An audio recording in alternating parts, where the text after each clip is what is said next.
কারিগরি শিক্ষা কারিগরি শিক্ষা কারিগরি শিক্ষা কারিগরি শিক্ষা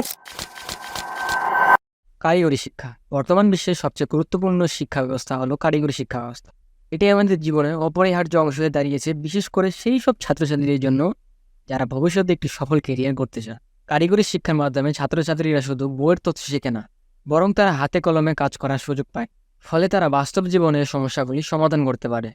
উদাহরণস্বরূপ বলতে গেলে, একজন ইলেকট্রিক্যাল ইঞ্জিনিয়ারের ছাত্র যদি ল্যাবরেটরিতে কাজ করতে পারে, তাহলে সে তার চাকরিতে আরো দক্ষ হয়ে উঠবে। কারিগরি শিক্ষা শুধু শিক্ষার্থীদের জন্য নয়, এটি একটি পুরো দেশের অর্থনীতিতে গুরুত্বপূর্ণ ভূমিকা পালন করে।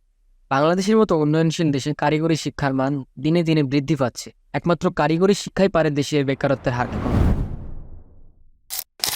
প্রথম আলোর একটি রিপোর্ট অনুযায়ী বর্তমানে বাংলাদেশে 25,90,000 বেকার রয়েছে, কিন্তু 2023 সাল শেষে গড় বেকার সংখ্যা ছিল মাত্র 24,70,000। তার মানে এই দাঁড়ায় যে গত বছরের তুলনায় এখন দেশে বেকারের সংখ্যা বেশি।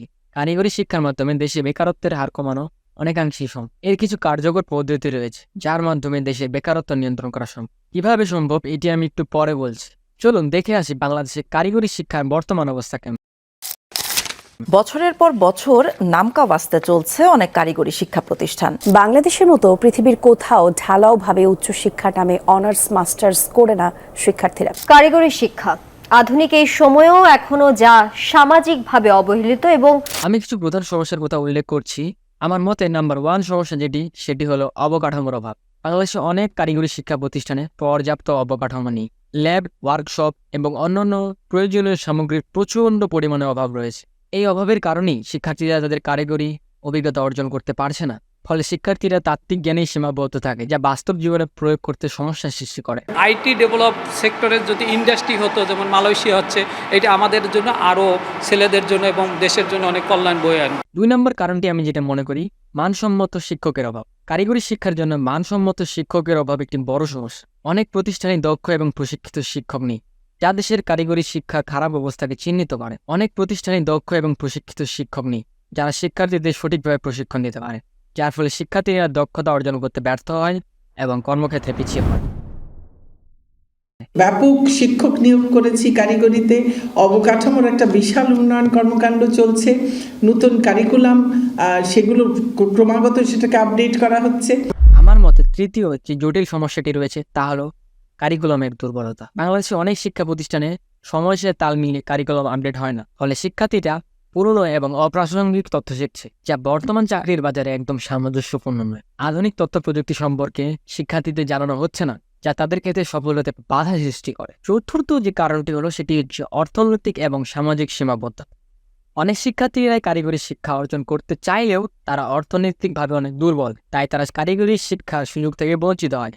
দেশে অনেক দারিদ্র এলাকায় কারিগরি শিক্ষার সুযোগ সীমিত, যা সামাজিক বৈষম্য সৃষ্টি করে। সমাজের কিছু অংশ কারিগরি শিক্ষাকে উচ্চমানের শিক্ষা মনেই করে না, যা কারিগরি শিক্ষার গ্রহণযোগ্যতা অনেকাংশে কমিয়ে দেয়। আমার মতে পঞ্চম যে বড় বিষয়টি হলো শিক্ষার্থীদের আগ্রহ অনেকাংশেই কম। অনেক শিক্ষার্থী এবং তাদের পরিবার কারিগরি শিক্ষার গুরুত্ব উপলব্ধি করতে পারে না। সাধারণত তাদের জেনারেল শিক্ষার দিকে বেশি ঝোঁক থাকে, ফলে পলিটেকনিকগুলোতে শিক্ষার্থী অনেকাংশে কম ভর্তি হয়। ফলে এই শিক্ষার মান উন্নয়ন খাতে বিনিয়োগ কম হয় এবং শিক্ষার মান অনেকাংশে কমে যায়। ষষ্ঠ যে বিষয়টি হলো সরকারি নজরদারি এবং সমন্বয়ের অভাব। কারিগরি শিক্ষার মান উন্নয়নের জন্য সরকারি স্তরের পর্যাপ্ত নজরদারি এবং সমন্বয়ের প্রচুর পরিমাণে অভাব রয়েছে।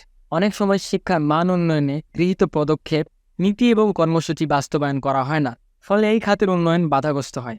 এখন ফিরে আসি কারিগরি শিক্ষার মাধ্যমে কিভাবে দেশের অর্থনীতি চাঙ্গা হবে। ফার্স্ট অফ অল, কারিগরি শিক্ষার মাধ্যমে নতুন নতুন কর্মসংস্থান সৃষ্টি হবে। আমাদের দেশের একটি বড় অংশ হলো তরুণরা যদি স্কিলফুল হয়, তারা নতুন নতুন কর্মসংস্থান তৈরি করবে। নিজেকে দক্ষ করতে চাই এবং সার্টিফাইড হয়ে আমি দেশের বাইরে অ্যাপ্লাই করতে চাই। এখান থেকে বের হয়ে আমি এখন নিজে আমার একটা ঠিকাদারি প্রতিষ্ঠান আছে। আমাদের যে দৃষ্টিভঙ্গির যে বিষয়টা আছে, এইটা আমাদেরকে আরো চেঞ্জ করতে হবে। দ্বিতীয় যে কারণে কারিগরি শিক্ষার মাধ্যমে দেশের বেকারত্ব হ্রাস পাবে তা হলো নতুন নতুন উদ্যোক্তা সৃষ্টি। কারিগরি শিক্ষার ফলে একটি শিক্ষার্থী স্কিলফুল হয় এবং সে নতুন কিছু করার চেষ্টা করে।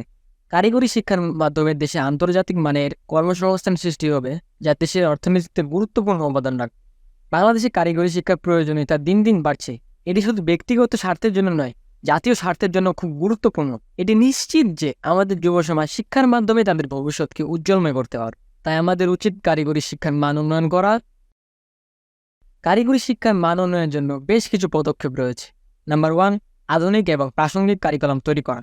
নাম্বার 2, উন্নত অবকাঠামো এবং সরঞ্জাম প্রদান। 3 নম্বর পদক্ষেপটি হলো মানসম্মত শিক্ষক নিয়োগ করা। 4 নম্বর হচ্ছে শিল্প এবং শিক্ষা খাতে সংযোগ বৃদ্ধি করা। শিক্ষা প্রতিষ্ঠান এবং শিল্প খাতের মধ্যে ঘনিষ্ঠ সম্পর্ক স্থাপন করতে হবে। শিক্ষার্থীদের ইন্টার্নশিপ এবং শিল্পভিত্তিক প্রকল্পে অংশগ্রহণ সুযোগ দিতে হবে। এর মাধ্যমে তারা বাস্তব জীবনে কাজের অভিজ্ঞতা অর্জন করতে পারবে এবং চাকরির বাজারে নিজেদের আরও প্রতিযোগিতামূলক করে তুলতে পারবে। নাম্বার 5, সরকারি এবং বেসরকারি নিয়োগ বৃদ্ধি করা। এবং নাম্বার 6 হচ্ছে শিক্ষার্থীদের সচেতনতা বৃদ্ধি করা। কারিগরি শিক্ষার যে একটি সফল ক্যারিয়ার গড়াতে সহায়ক হতে পারে তা সবাইকে বোঝাতে হবে।